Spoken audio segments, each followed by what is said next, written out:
Now, I'll invite the first speaker for today's webinar. He is Mr. Arvind Ojha, Chief Executive Officer, URMUL Rural Health and Development Trust, Bikaner. A brief about Dr. Ojha here. He is the CEO of URMUL Trust, one of the largest NGO in India. Mr. Ojha has been working in the desert of Western Rajasthan for the last 4 decades on socio-economic issues of rural development, focusing majorly on promotion of agriculture, dairy, and allied livelihoods, climate change, education, health, and promotion of people's institutions in the region. He did his master's in economics and sociology and is trained in cooperative management, NGDO management, rural management, and leadership. Mr. Ojha has been instrumental in promoting natural farming in arid zone, women's dairy cooperative in Western Rajasthan, Rathi cow breed improvement with NDDP under World Bank supported National Dairy Plan 1, and Rashtra Gokul Mission, fodder and pasture land development in arid and semi zones, processing of camel milk, sheep wool, and goatry. One of the founder members of URMUL, Mr. Ojha, is also a global champion and has been advocating for ending child marriages and ensuring gender equality. He is chairing the Girls Not Bride Rajasthan Alliance.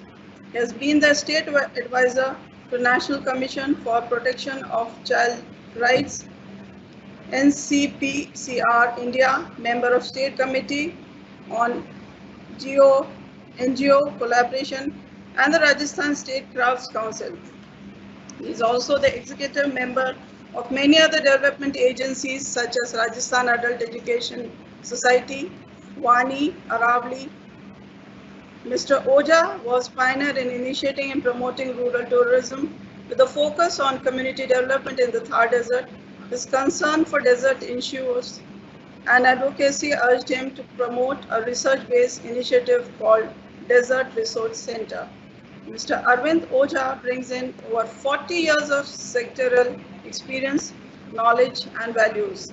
And he likes to interact with students and academic community and has previously delivered lectures at the University of North California, US, Azim Premji University, Delhi, and Institute of Rural Management, IRMA. Over to you, sir, and we welcome you all. On behalf of this university, I welcome Dr. Ojha. Sir, over to you. Thank you, Chitra. Thank you. Namaskar. Sir, I really appreciate this effort by College of Home Science and the University of Swami Keshwanand. Honorable R.P. Singh Sahab, we got chance to meet you in Rajasar Bhatian, and this is next second time we are meeting again. Madam Vimla Dokwal, she is closely associated with all the activities of URMUL Trust is going in the field, and several times we involve her in so many different. Chitra Henry, thank you very much for inviting me for this webinar. Dr. Nina Sareen and other colleagues and friends who are have joined this conference. The theme of this webinar is really a very appropriate and very relevant. That's why I immediately when I got a call from Chitra Henry, and I appreciated and I agreed on that. So good to see you all, and I will try to share some of my feelings, some of the stories, and some of the work which are going all around globally. Okay, so I'm trying to cover some 4 issues which are directly connected with collaboration to create an ecosystem for agri-entrepreneurship. defining agri-entrepreneurship, creating an ecosystem, and context relevance and collaboration. So I'll just ask all the participants, just think for a while, what is an agri-entrepreneurship? Just quickly, and if you can think and you can just write in the chat box, please, or agri-entrepreneurship or, yeah. There is another word nowadays, it's very popular, agripreneur, and it is also used for the same entrepreneur, agri-entrepreneur. Uh, I, you know, the first, it is here, the farmer. Farmer is the main key of Indian economy. Around 65% population is really doing or nurturing India. They are the person who really think about their farms. They are really entrepreneur because they are ready to invest all their earnings just for the coming crops. And farmer is the person who never think, he just invest all the things and just seeing a hope of ray from clouds. So Indian farmers are the best entrepreneur, and farming and agriculture is the best livelihood. So other players are sailor entrepreneurs, producers, suppliers, wholesaler, dealers, aggregators, process, food and venture. So there are a different sector of processing, and I know that College of Home Science is really supporting lots of activities in this. Fourth one is trader. Entire section of trading is come under that. Farm equipments business, farm engineering, farm equipments. That is another the area for entrepreneurship. Technology powered agri ventures. This is also. Now I am going on the second issue, the ecosystem. I know this is very important ecosystem, and we are seeing it now that ecosystem covers lot of the environmental, economical, and different social aspects. And we can't see it is in an isolation. So it's a holistic approach for agripreneurship. So we can start it with the financial support, infrastructure and production resources, mainly water, seed banks, soil testing, soils labs, then zero budget natural farming. In this present context, it is very important because our most of the costs are going on the inputs. So if you want really to reduce input cost, so we have to go or focus more on zero budget natural farming, and this is a new. It is not a new, but now we are coming back again and again on our natural systems. So zero budget prevention technologies, efficient cold storage. This is very important. Efficient and faster transportation and logistic. This is important again. And now, and thank God, and thanks to the government, we have now good roads and faster transportation services also. Better price realization to farmer, producer, and more bargain power. I know that M.S. Swaminathan had, when he was chairing the Farmers Commission, he advocated for better price realization, but still farmers are really very low paid. They are not getting the right price of their produces, their farming. So this is an important quality testing, products standardization. This is again, if we are thinking of a global village, we are thinking of international marketing, we should think about the quality and product standardization. Our product should go in the international market. They should be very high quality and standardized.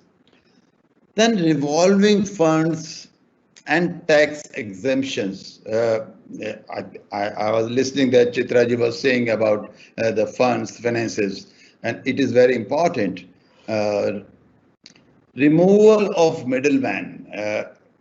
We all our models from cooperatives to recently FPOs, we are just doing that. Yes, the middleman is earning maximum benefits, and that those benefits are coming from the farmer, from cost of farmer.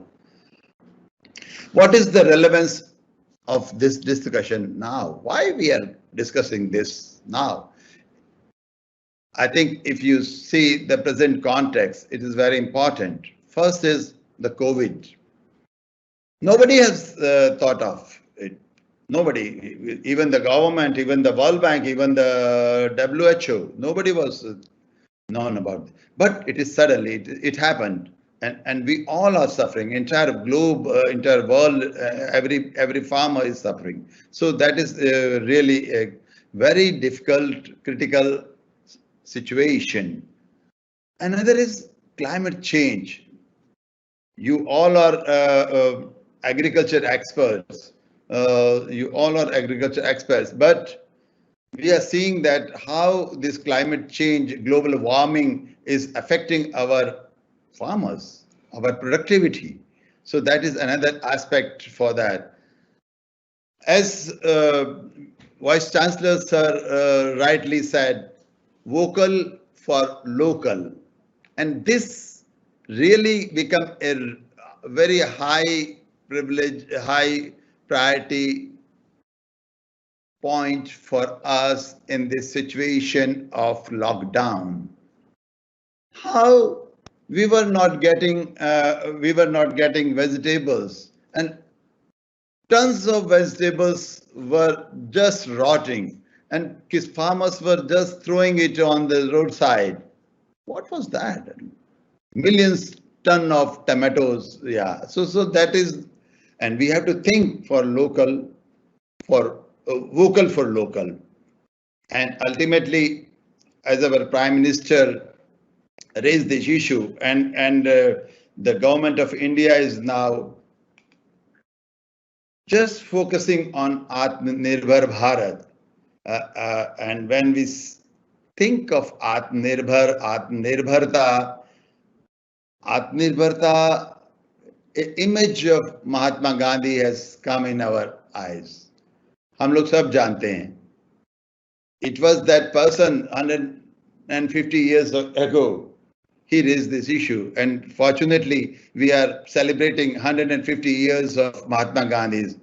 So now it become more relevant. Mahatma Gandhi become more relevant, and if you just read these small four five words, Earth provides enough to satisfy every man's need, but not every man's lust, every man's greed. So this is the entire context, and we have to understand in this context that our every farmer is important, every producer is important, and we should have to think for him and his betterment.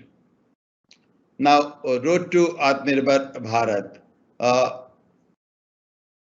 I wish that everybody should look this slide very attentively, because this is very important slide, and so India is among the world's largest food producer. It is very important, and we should feel proud of it that we are Indian. Unfortunately, India wastes 40% all harvested agriculture produces. So this is again an issue we have to keep in mind when we think about the entrepreneurship. That is more fruits, vegetables than entire UK consumes. You know, what figures are these? Very important. And more grains than Australia produces each year. हम लोग waste कर रहे हैं. We are just wasting that time. Costing the nation over 40 billion or Indian rupees 92,000 crores in lost crops alone and disseminating environmental damage by squandering water, fuel, and deforested lands. India's food banking network estimated that 15% of the population goes hungry every day. 1 in 4 children are malnourished, and 3,000 dies every day due to poor diets. What are the key constraints? I will just go fast because time constraint. The low price realization, as Chitraji was also saying, high wastage, I showed you that, high costs, low crop productivity. This is the first thing. Lack of access to financial support, lack of channels for e-marketing for direct selling, lack of infrastructure for storage, processing, and transportation, supply demand gap. This is a big gap. When sometimes we have lack of supplies and high demands, and sometimes it's the reverse. Scale up challenges and ease of doing business. That is a big problem in our society. We have initiated so many enterprises, but scaling up is really a big challenge, and only few houses, corporate houses, are in it. So we have to really make it a public thing. Lack of innovations, new product development and technology is really very important. Lack of business and marketing skills. So I'm just running quick. We all know that in last 17, 18 years, a new word has come up, FPO, Farmers Producers Organizations. But you can see in this map, I'm just quoting as an example. There are several things, but FPO is a simple thing. In last 15, 17 years, you can see how many FPOs has come up and doing well. It is only in the Maharashtra. 4.3 million members in Indian FPOs, 582 leverage numbers, 92% farm based. This is important. 92% FPOs are focusing on the farming. 7,374 producers companies. This is also the similar FPO. Producer company per 1 lakh farmer. But one surprising thing and sad thing is that only 3% with women member or only women led. So this is just for example. Keeping this in mind. This is an outcome of a study. This is a very recent study by Govil, Nethi and Rao, 2020. This is, and please listen it carefully. There are several significant challenges in context of FPOs, such as incongruity in stakeholders' imagination, missing sense of ownership among producers, undercapitalization, poor business skills, weak governance, and compliances, and near absence of an enabling ecosystem in many parts of the country. So this is the scene, and this is the factual report. What are the collaboration required for? Government, yes, government is the biggest player, and government has to do a lot, and government can support. And I'm happy that in our last budget and especially COVID reliefs, our minister has declared so many packages for different MSMEs and entrepreneurship. Funding organization, CSR, financial institution. We have to explore those institutions also. It is very important factor because government can issue the guidelines, government can issue the laws, but funding is really problem. Banks can lead in this. Entrepreneur livelihood promoting organizations. This is important because we want some real entrepreneurs, some real enterprises to come up. And I've seen the main enterprises, and they are promoted by organization, NGOs, civil society organizations. So it is important. Technology providers. Nowadays, in this present context, technology become very, very important.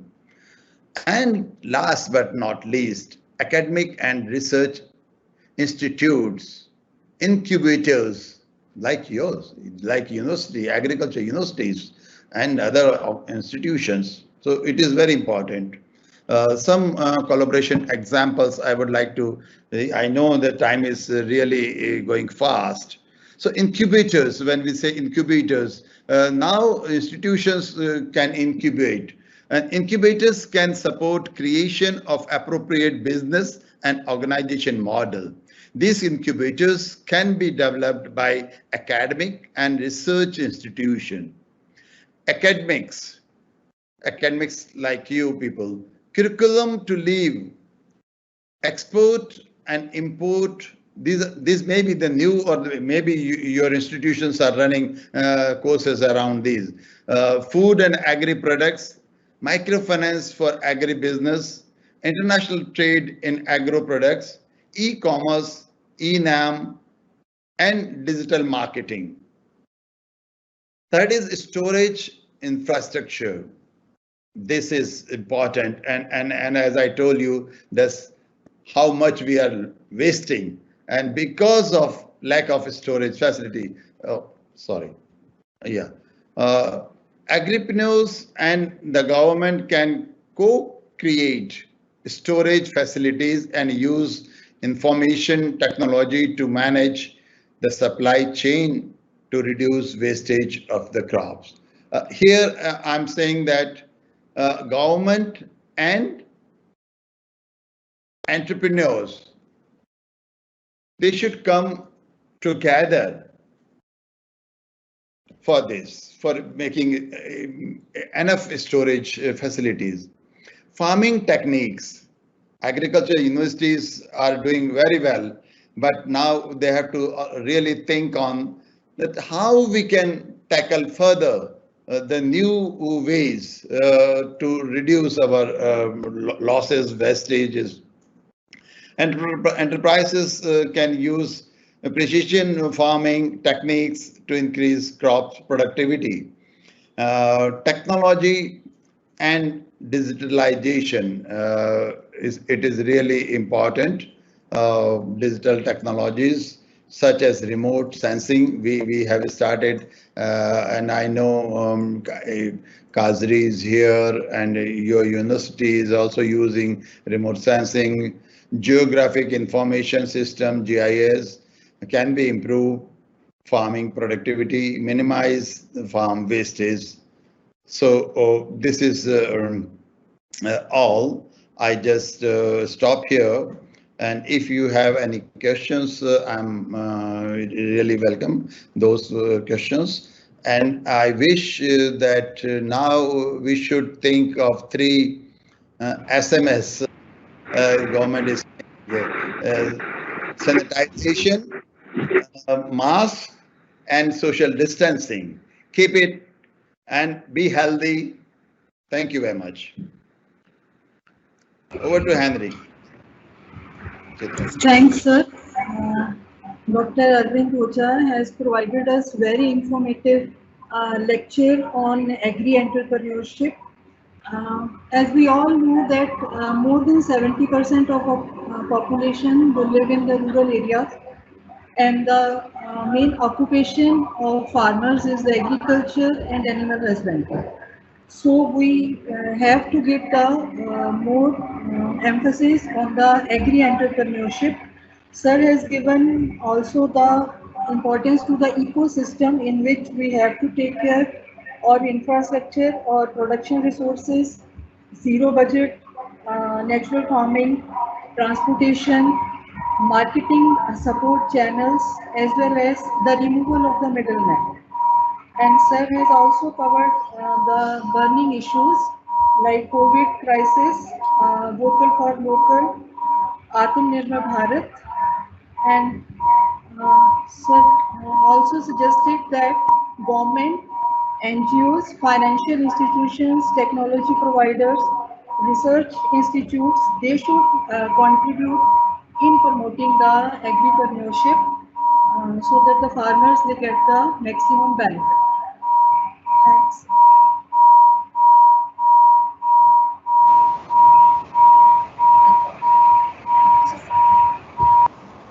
Thank you, sir, for your presentation, sir. Good number of queries I can see in the chat box, sir. I am picking only some of them.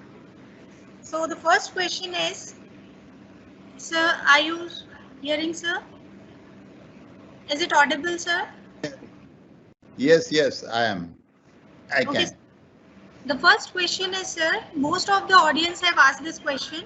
How to overcome issues like migration of skilled laborers, lack of raw material in the pandemic situation?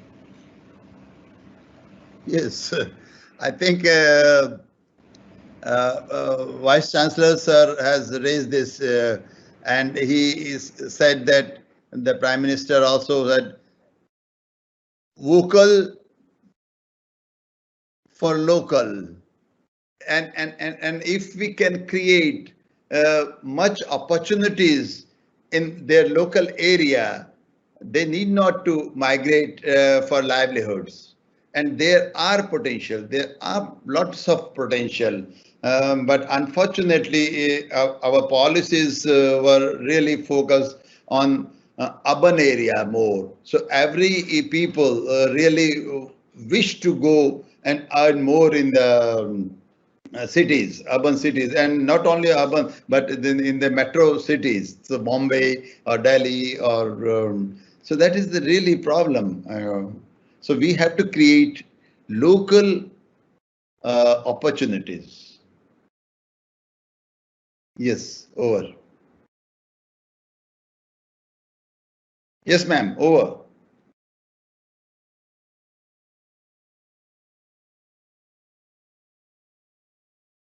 You are not audible.